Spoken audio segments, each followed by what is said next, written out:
এই জন্য দিল্লিকে বলছি, বাংলাদেশের 20 কোটি মানুষের সাথে বেইমানি করে শুধুমাত্র একটা করদ রাজ্যের মুখ্যমন্ত্রীর উপর ভরসা করে যদি আপনারা মনে করেন যে আপনারা 800 কিলোমিটার রাস্তা, 1000 কিলোমিটার রাস্তা বাংলাদেশের বুকের উপর দিয়ে চলে যাবেন, বোকার স্বর্গে বাস করছেন। শুধু বাংলাদেশের আভ্যন্তরীণ রাজনীতি দেখেন, এখানে ট্রেন পোড়ানোর রাজনীতি আছে বিএনপি আওয়ামী লীগের মধ্যে।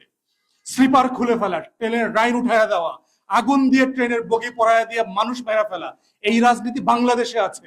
আপনি 800 কিলোমিটার রাস্তা ট্রেন নিয়ে যাবেন এখান থেকে নিরাপদে? এটা প্র্যাকটিক্যালি সম্ভব?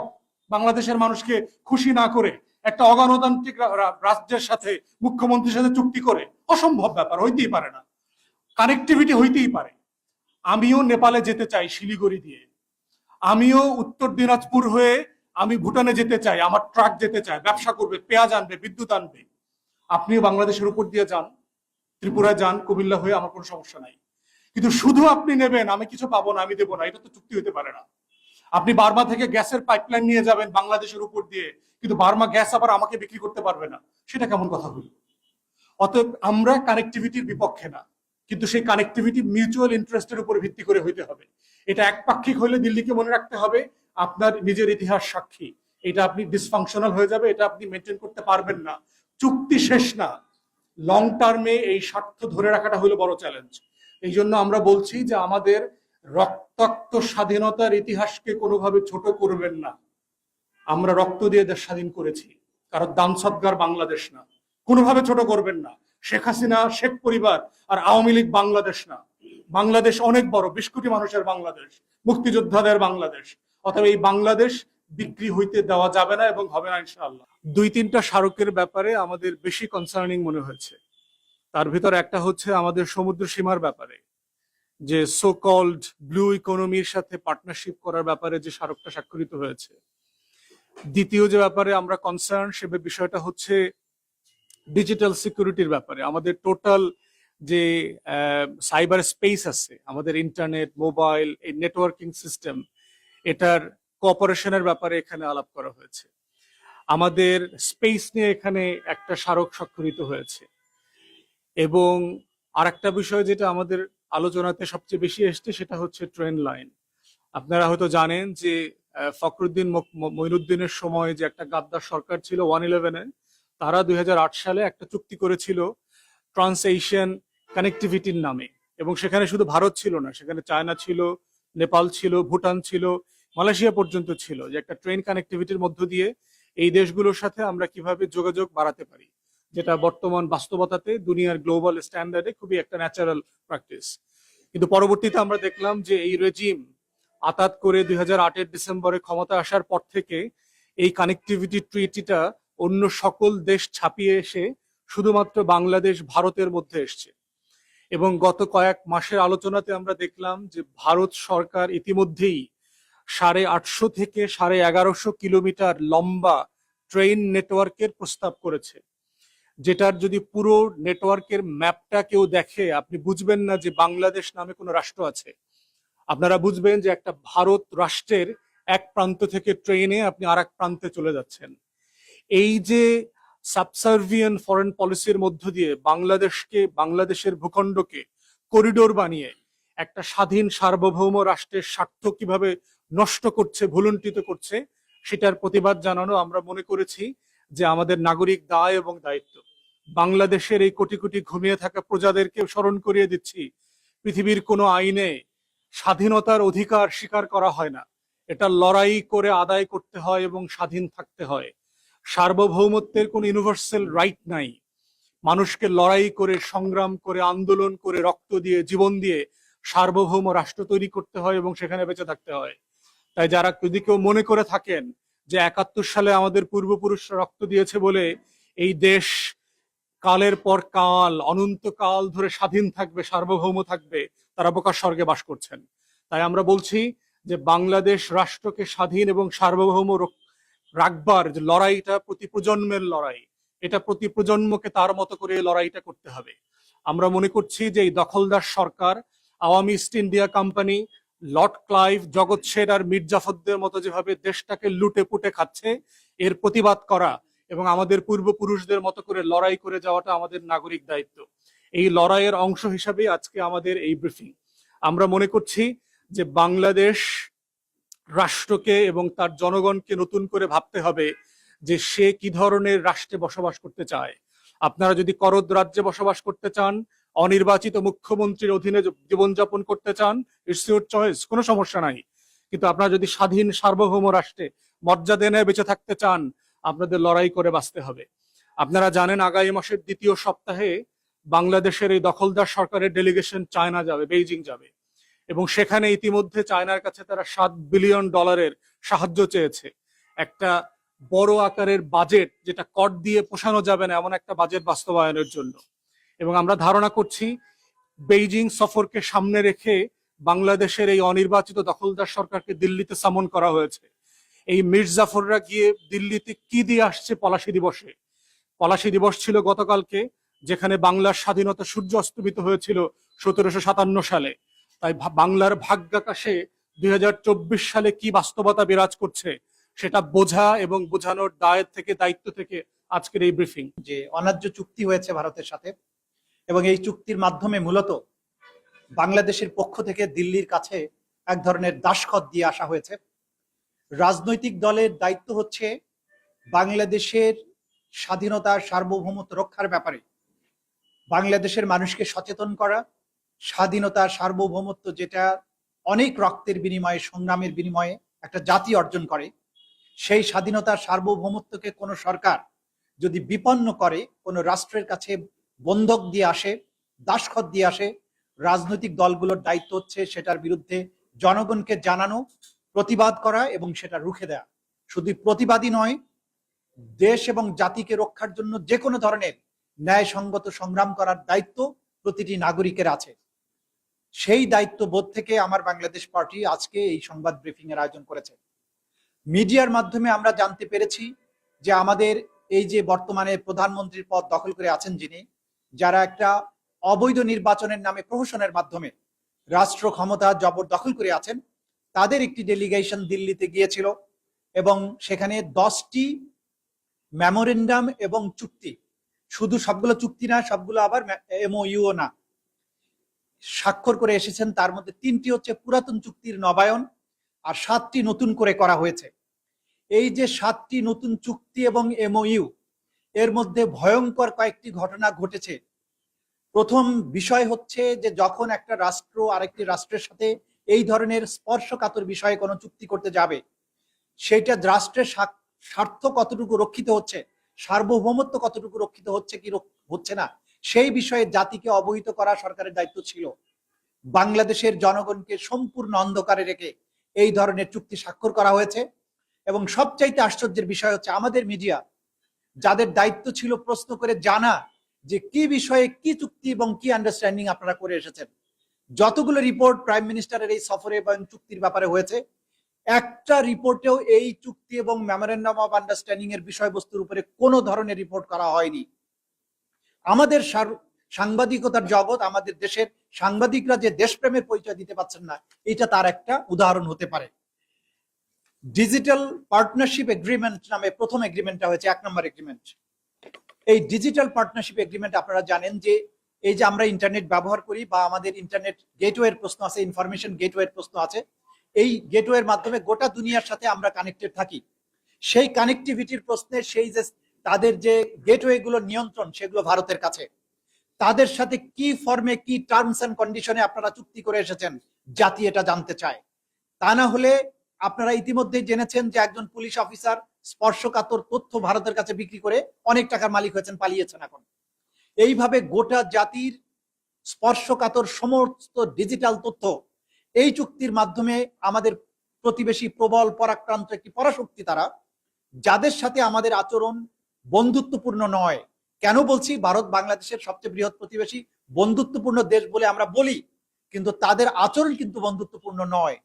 প্রতিদিন তারা সীমান্তে গুলি করে মানুষ মারে, আমাদেরকে ন্যায্য আন্তর্জাতিক নদীর হিস্সা যে পানি সেটা তারা দেয় না, আমাদেরকে গণতন্ত্র রক্ষা করতে দেয় না, আমাদেরকে এখানে গণতন্ত্র হরণ করে স্বৈর শাসককে বসিয়ে রাখার ব্যাপারে চেষ্টা করে, আমাদের ক্রমাগত আমাদের উপরে চেপে বসে আমাদেরকে সাবসার্ভিয়েন্ট বানানোর জন্য তারা ক্রমাগত প্রচেষ্টায় লিপ্ত। এমন একটি দেশের সাথে এমন স্পর্শকাতর কি চুক্তি করে আসলেন, সেটা জাতিকে জানানো হলো না, পার্লামেন্টকে জানানো হলো না। দেখুন, আমাদের সংবিধানের 145-এর ক অনুচ্ছেদে বলা হয়েছে আন্তর্জাতিক চুক্তি হলে সেটা পার্লামেন্টে প্লেস করতে হবে। অতীতের অভিজ্ঞতা বলে আওয়ামী লীগ কখনো কোনো আন্তর্জাতিক চুক্তি করে এসে পার্লামেন্টে সেটা উপস্থাপন করেনি। পার্লামেন্টের সদস্যরা নিয়ে প্রশ্ন করছেন না। যাদেরকে এমপি নামক যে পুতুলগুলো পার্লামেন্টে গিয়ে বসে আছে, তারা একটি প্রশ্ন উত্থাপন করেনি যে কি চুক্তি করা হলো। যে জনগণের পক্ষে সার্বভৌমত্ব রক্ষার জন্য পার্লামেন্টে আইন প্রণয়ন এবং এই সমস্ত স্বার্থ দেখার দায়িত্ব যে পার্লামেন্টের সদস্যদের, প্রত্যেকটা আওয়ামী লীগ সরকারের মুখের দিকে তাকিয়ে আছে, একটা প্রশ্ন তারা উত্থাপন করতে পারেনি। এবং রাজনৈতিক দলগুলো, বৃহত্তর পরিসরে যে সমস্ত রাজনৈতিক দল আছে, আমরা অবাক হয়েছি এই রাজনৈতিক দলগুলো এই বিষয়গুলো নিয়ে প্রশ্ন তুলছেন না। ডিজিটাল পার্টনারশিপ এগ্রিমেন্টের মাধ্যমে জাতির সমস্ত স্পর্শকাতর তথ্যের ব্যাপারে কি অঙ্গীকার বা কি চুক্তি আপনারা করে এসেছেন, জাতিকে জানাতে হবে। আমাদের বিশাল আশঙ্কা এখানে আছে। দ্বিতীয় চুক্তিটা করেছেন গ্রিন পার্টনারশিপ এগ্রিমেন্ট, আমরা জানি না যে এটার মধ্যে কি আছে। থার্ড হচ্ছে সমুদ্র সহযোগিতা এবং ব্লু ইকোনমি সংক্রান্ত মেমোরেন্ডাম অফ আন্ডারস্ট্যান্ডিং। আপনারা জানেন যে বর্তমান দুনিয়াতে সমুদ্র সীমা এবং সমুদ্রের যে সম্পদ, সেইটা নিয়ে জাতি রাষ্ট্রগুলো ক্রমাগত লড়াই করছে এবং আমাদের এই সম্পদটা সবচাইতে মূল্যবান সম্পদের একটা। সমুদ্রে আমাদের অ্যাক্সেস এবং সমুদ্রের নিচে যে সম্পদ আছে সেটা, এইটা নিয়ে আন্তর্জাতিক আদালতে বাংলাদেশকে মামলা করতে হয়েছে। ব্লু ইকোনমির নামে আপনি এইখানে ভারতকে অবাধ অ্যাক্সেস দিচ্ছেন কিনা, যেটা আমাদের সার্বভৌমত্বের বিরুদ্ধে যাবে, সেই বিষয়টি কি জাতির সাথে সামনে আপনাদেরকে স্পষ্ট করতে হবে। কারণ যে রাষ্ট্রের সাথে আপনি এই চুক্তিটা করেছেন, সেই রাষ্ট্রের অতীত যে ইতিহাস, তারা দেখেন বিভিন্ন জায়গায় যে করদ রাজ্যগুলো সৃষ্টি করেছে, পরবর্তীতে দখল করেছে, সেই ক্ষেত্রে তারা এরকম আন্ডারস্ট্যান্ডিং এর মাধ্যমে, এগ্রিমেন্টের মাধ্যমে প্রথমে ঢুকেছে, সুই হয়ে ঢুকেছে, পরবর্তীতে ফাল হয়ে বেরিয়ে হয়েছে। গোয়া, দমন, দিউ, হায়দ্রাবাদ, সিকিম, এবার সেভেন সিস্টার্স, পূর্বাঞ্চলীয় অরুণাচল, আসাম, এগুলো তো ভারতের অংশ ছিল না। বিভিন্ন ছলনায়, বিভিন্ন চুক্তি, মেমোরেন্ডাম আন্ডারস্ট্যান্ডিং এর মাধ্যমে এই সমস্ত জায়গায় ঢুকে পরবর্তীতে সেগুলো ভারতের অন্তর্ভুক্ত করে নেওয়া হয়েছে। যে ভারতের কোনো প্রতিবেশী রাষ্ট্রের সাথে সাথে সুসম্পর্ক নেই, সেই রকম একটা রাষ্ট্রের সাথে আপনি যে মেমোরেন্ডাম অফ আন্ডারস্ট্যান্ডিং করছেন, চুক্তি করছেন, তার মাধ্যমে রাষ্ট্রের সমস্ত কিছু তাদের কাছে বন্ধক দেওয়া হচ্ছে কিনা আমরা জানি না, বন্ধক আপনি দিয়েছেন কিনা, কিন্তু আমাদের আশঙ্কা যে বন্ধক আপনি হয়তো দিয়েছেন। দিয়েছেন কি দেননি, জাতির সামনে এটা পরিষ্কার করুন। এটা হচ্ছে রাজনৈতিক দল হিসাবে, নাগরিক হিসাবে প্রত্যেকটা মানুষের পক্ষে আমরা এই দাবি জানাচ্ছি। কারণ এই প্রাইম মিনিস্টার নিজে বলেছিলেন যে ভারতকে আমরা যা দিয়েছি ভারত চিরদিন তা মনে রাখবে। আপনি ভারতকে সবকিছু দিয়ে দেওয়ার এই যে মানসিকতা, ক্ষমতায় অবৈধভাবে আপনাকে রাখার বিনিময়ে, সুতরাং আপনি দেশের সবকিছু যে জলাঞ্জলি দিয়ে আসেন নাই, এটা আমরা কি করে বুঝবো? আমরা এই জন্য বলছি এটাকে জাতির সামনে পরিষ্কার করতে হবে। আরেকটা সাংঘাতিক রকমের স্পর্শকাতর জিনিস নিয়ে তারা হাত দিয়েছেন, সেটা হচ্ছে ইন্ডিয়ান ইন স্পেস এবং বাংলাদেশের ডাক এবং টেলিযোগাযোগ মন্ত্রণালয়ের সাথে চুক্তি হয়েছে। স্যাটেলাইটের মাধ্যমে আমাদের এই ভূখণ্ডের প্রত্যেকটা ইঞ্চিকে মনিটর করা, এবং সেই বিষয়ে তারা চুক্তি করেছেন। এই চুক্তি করার মাধ্যমে আমাদের নিজস্ব স্যাটেলাইট ব্যবস্থা নাই, আমাদের বঙ্গবন্ধু স্যাটেলাইট নামে যে জিনিসটা আছে, সেটা বাংলাদেশে চাইতে পূরণ করতে পারেন। এটা খুবই কম কাজে লাগে, আপনারা সবাই জানেন। এখন ইন্ডিয়ান স্যাটেলাইটের সাথে আপনি যে ইনস্পেসের সাথে চুক্তিটা করলেন, সেই চুক্তির মাধ্যমে আমাদের যতটুকু নিরাপত্তা ছিল তাও যদি তাদের হাতে তুলে দিয়ে আসেন, তাহলে আমরা এখানে কোথায় রাস্তায় চলবো, সেই সবকিছু ইন্ডিয়া বসে বসে যদি মনিটর করে, তাহলে বাংলাদেশের আর্মি, বাংলাদেশের যে নিরাপত্তার প্রশ্নে যে ভূমিকা নেবে, সেই ভূমিকা নেওয়ার তো কোনো সুযোগ থাকছে না। এরপরে আরেকটা চুক্তি করেছে defence service command and staff কলেজের সাথে, ভারতীয় সংস্থার সাথে যে চুক্তি করা হয়েছে। আপনি আর্মির মতো একটা স্পর্শকাতর বিষয় নিয়ে চুক্তি করলেন। কি চুক্তি করলেন? বাংলাদেশের সেনাবাহিনীর যে নিরাপত্তা পলিসি, আমাদের মাঝে একজন সামরিক বিশেষজ্ঞ আছেন, সেনাবাহিনীর সাবেক অফিসার আছেন, তিনি জানেন এই বিষয়ে, হয়তো তিনি কথা বলবেন, যে বাংলাদেশের নিরাপত্তা পলিসি সবচাইতে যে রাষ্ট্রকে সামনে রেখে প্রণয়ন করা হয় সেটা হচ্ছে ভারত, তারপরে মায়ানমার। যে রাষ্ট্রের পক্ষ থেকে স্বাধীনতার সার্বভৌমত্ব সবচাইতে বেশি হুমকির মুখোমুখি হতে পারে সেটা হচ্ছে ভারত। সামরিক বাহিনী এবং সমরাস্ত্র, এই সব কিছুকে সেই রাষ্ট্রকে সামনে রেখে সাজানো হয়। সেইখানে আপনি সামরিক চুক্তির মতো একটা বিষয়ে হাত দিলেন, জাতিকে জানালেন না, এটা নিয়ে কোনো পর্যালোচনা হলো না, এটা নিয়ে বাংলাদেশের সার্বভৌমত্ব স্বার্থ রক্ষা হচ্ছে কি হচ্ছে না, এটা নিয়ে কোনো জায়গায় কোনো বিশ্লেষণ হলো না। আপনি চুক্তি করে আসলেন, কি করে এসেছেন আমরা এটা জানতে চাই। এইভাবে রেল কানেকশনের কথা বলা হয়েছে। বাংলাদেশের 1800 কিলোমিটারের মতো রেল লাইন তারা স্থাপন করবেন। ট্রান্সশিপমেন্ট নিয়ে অনেক আগে থেকে, বিএনপি সরকারের আমলে, আগের আমলে 90-এর দশক থেকে এটা নিয়ে অনেক কথা হয়েছে। ট্রানজিট ভারতকে দেয়া হবে না, এটা ছিল বাংলাদেশের অবস্থান। আজকে ট্রানজিট মানে হচ্ছে আপনার মধ্য দিয়ে এক রাষ্ট্র থেকে আরেক রাষ্ট্রে যাওয়া। কিন্তু দেখেন, ভারতের এক প্রান্ত থেকে আরেক প্রান্তে একটা রাষ্ট্রের দুই প্রান্তের মধ্যে সংযোগ স্থাপনের জন্য আপনি ট্রানজিট, এটা হয় না। আপনি যেটা দিয়েছেন সেটার নাম হচ্ছে করিডোর। করিডোর মানে এইখান দিয়ে আপনি অবাধে চলাচল করবেন, কোনো ট্যাক্স কোনো কিছু বাংলাদেশ পাবে না। এখানে একটা স্বাধীন সার্বভৌম রাষ্ট্র প্রতিবেশী একটা প্রবল পরাক্রান্ত রাষ্ট্রকে অবাধে পণ্য এবং সামরিক বিষয় পরিবহনের জন্য রাষ্ট্রের মধ্য দিয়ে করিডোর দেয়া পৃথিবীর ইতিহাসে দ্বিতীয় কোনো দৃষ্টান্ত নাই। এবং বিনা পয়সায়, কোন স্বার্থের বিনিময়ে আপনি যে গর্ব করে বলেন ভারতকে দিয়েছি? কে? বাংলাদেশ তো আপনার কোন নেতা বা নেত্রীর পৈতৃক সম্পত্তি নয়, এটা বাংলাদেশের প্রত্যেকটি নাগরিকের সম্পদ। আপনি বিনা পয়সায় বাংলাদেশের সার্বভৌমত্ব নিরাপত্তা বিপন্ন করে বাংলাদেশের মধ্য দিয়ে আরেকটি রাষ্ট্রকে, বাংলাদেশকে ছিন্ন বিচ্ছিন্ন করে অবাধে পণ্য চলাচলের জন্য, সামরিক পরিবহনের জন্য যে চুক্তি করে আসা হলো, সেটা কার স্বার্থে এবং বাংলাদেশের স্বার্থ এখানে কোথায় রক্ষিত হয়েছে?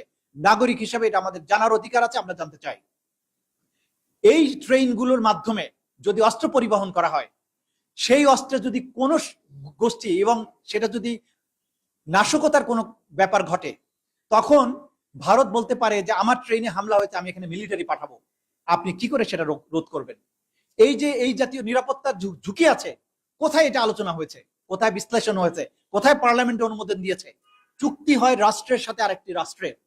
বাংলাদেশের জনগণ আপনাকে এই ম্যান্ডেট দিয়েছে, এইভাবে আপনি স্বাধীনতা, সার্বভৌমত্ব, নিরাপত্তাকে আরেকটি রাষ্ট্রের হাতে তুলে দেওয়ার মতো একটা চুক্তি করবেন। সুতরাং এই বিষয়গুলো আমরা যেহেতু ডিটেইল জানি না, এবং না জানানোটাও একটা বড় ধরনের ষড়যন্ত্রের অংশ বলে আমরা মনে করি, জাতির সামনে পরিষ্কার করা হচ্ছে না, পার্লামেন্টে আলোচনা হচ্ছে না, এইভাবে একের পর এক স্পর্শকাতর এবং যেটার মাধ্যমে রাষ্ট্রের সার্বভৌমত্ব বিপন্ন হওয়ার আশঙ্কা আছে, এমন চুক্তি করার মাধ্যমে এই সরকার যে জনগণের সরকার নয়, এই সরকার যে বাংলাদেশের স্বার্থে রক্ষা করতে সক্ষম নয় বা স্বার্থ রক্ষা করতে প্রস্তুত নয়, সেটাই জাতির সামনে পরিষ্কার হয়েছে। আমরা আজকে এবি পার্টির পক্ষ থেকে এই চুক্তিগুলোর ব্যাপারে সুস্পষ্ট ব্যাখ্যা দাবি করছি। যে সমস্ত মন্ত্রণালয়ের অধীনে যে সমস্ত চুক্তি এবং মেমোরেন্ডাম অফ আন্ডারস্ট্যান্ডিং সাইন হয়েছে, প্রত্যেকটা মন্ত্রণালয়ের দায়িত্ব হচ্ছে এই ব্যাপারে ডিটেইল প্রেস ব্রিফিং করে জাতিকে জানাবেন।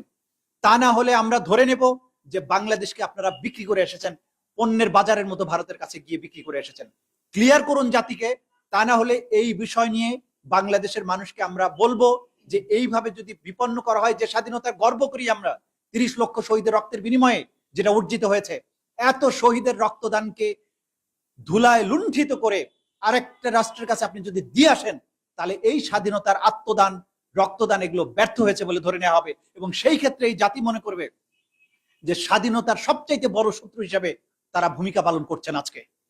আজকে আমার বাংলাদেশ পার্টির পক্ষ থেকে সরকারের কাছে দাবি এটা ক্লিয়ার করার ব্যাপারে, আর জনগণের কাছে দাবি, আপনি যদি ঘুমিয়ে থাকেন, বাংলাদেশের প্রত্যেকটা নাগরিক যদি ঘুমায়, একদিন অন এ ফাইন মর্নিং ঘুম থেকে উঠে দেখবেন এই দেশে ভারতের পতাকা উঠছে অথবা ভিন্ন কোনো দেশের পতাকা উঠছে। সুতরাং ফিলিস্তিনের মতো, গাজার মানুষের মতো স্বাধীনতা, সার্বভৌমত্ব, ভূখণ্ড, পতাকা এগুলো অন্য কেউ কেড়ে নেওয়ার আগে এই জাতিকে সচেতন হতে হবে। আমরা কোনো রাষ্ট্রের বিরুদ্ধে নই, আমরা ভারতের শত্রু নই, কিন্তু আমি আমার সার্বভৌমত্বের পক্ষে যা করা দরকার করব। বাংলাদেশের সরকারকে বিরোধীরা ভিন্ন কোনো রাষ্ট্রের সাথে যে কোনো চুক্তি করতে হলে অবশ্যই বাংলাদেশের স্বার্থ রক্ষাই হবে প্রধান কাজ। যদি সেই স্বার্থ রক্ষা করতে কোনো সরকার ব্যর্থ হয়, মনে রাখতে হবে সেই সরকারের কোনো অধিকার নাই বাংলাদেশকে নেতৃত্ব দেওয়ার, বাংলাদেশের শাসন ক্ষমতায় অধিষ্ঠিত থাকার।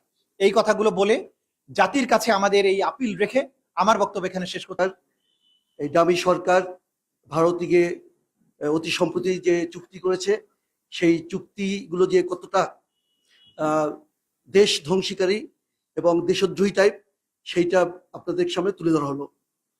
ভারতের সাথে চুক্তিটা আসলে এরকম, একটা বহুল প্রচলিত কথা আছে যে তোমার টাকা আমার টাকা, আমার টাকা আমার টাকা। এই চুক্তির মূলত এরকম, যে চুক্তি হোক না কেন, বঙ্গবন্ধু শেখ মুজিবুর রহমান স্থপতি রেখে বাংলাদেশের, উনি 72-এ চুক্তি করেছেন, 25 বছর মেয়াদী চুক্তি। আপনারা ওইগুলো যদি পড়ে থাকেন দেখবেন যে কয়টা এটা আমাদের পক্ষের, কয়টা ভারতের পক্ষে। 74 সালে আপনারা বেরুবাড়ি এবং আঙ্গুরপোতা দহগ্রামের নাম শুনেছেন। যেহেতু এটা এখন আর আলোচিত হয় না, এই জন্য তো অনেকেই জানেনও না। এটা কথা ছিল, এটা শেখ মুজিব জীবিত অবস্থায় চুক্তি হয়েছিল যে বেরুবাড়ি যে গ্রামটা, ভিলেজটা পুরোটা ভারতকে দিয়ে দেওয়া হবে এর বিনিময়ে যে করিডোরটা আছে আঙ্গুরপোতা দহগ্রাম ভিলেজে যাওয়ার জন্য আমার সৌভাগ্য হয়েছে ওখানে যাওয়ার, 3 বিঘা করিডোর। সেই 3 বিঘা করিডোরে ওখানে ওইটা আমাদেরকে দিয়ে দেওয়া হবে। বেরুবাড়ি কিন্তু দিয়ে দেওয়া হয়েছে, কিন্তু এই 3 বিঘা করিডোর কিন্তু আমরা পাইনি। অনেক কষ্টের পরে ওখান থেকে প্রতি সপ্তাহে 1 দিন কি 2 দিন বাজারঘাট করার জন্য 10,000 মানুষ এই বাংলাদেশের অরিজিনাল ভূখণ্ডে আসতো, বাজারঘাট করে যেত, আবারও 1 সপ্তাহ খেত। পরবর্তীতে অনেক দিনবার অনেক আলোচনা পর্যালোচনা হওয়ার পরে এখন 23 ঘন্টা দিনে 23 ঘন্টা ওইটা ওপেন থাকে, আর 1 ঘন্টা ওরা ওদের ফ্ল্যাগ ওড়ায়। ওই যে 3 বিঘা করিডোরটা ওইটা ওদের দখলে, যখন যা ইচ্ছা তাই করে। যখন করোনা ছিল একবার গিয়েছি, ফ্লাডের পরে একবার গিয়েছিলাম, তারপরে আমরা ত্রাণ সামগ্রী নিয়ে গেছি, কম্বল নিয়ে গেছি, ওখানে কোনো হাসপাতাল নাই, চিকিৎসা দিতে গিয়েছিলাম। অবর্ণনীয় একটা অবস্থা, ওর পাই দিয়ে তিস্তা নদী বাংলাদেশে প্রবেশ করে। তো কাজেই ভারতের সাথে যত চুক্তি হোক না কেন, এই চুক্তিগুলো যখন বৈধ সরকার ছিল তখনই কিন্তু কিছু করতে পারি না। আর এইটা হচ্ছে কি, এইটা হচ্ছে এক ধরনের প্রেম প্রীত।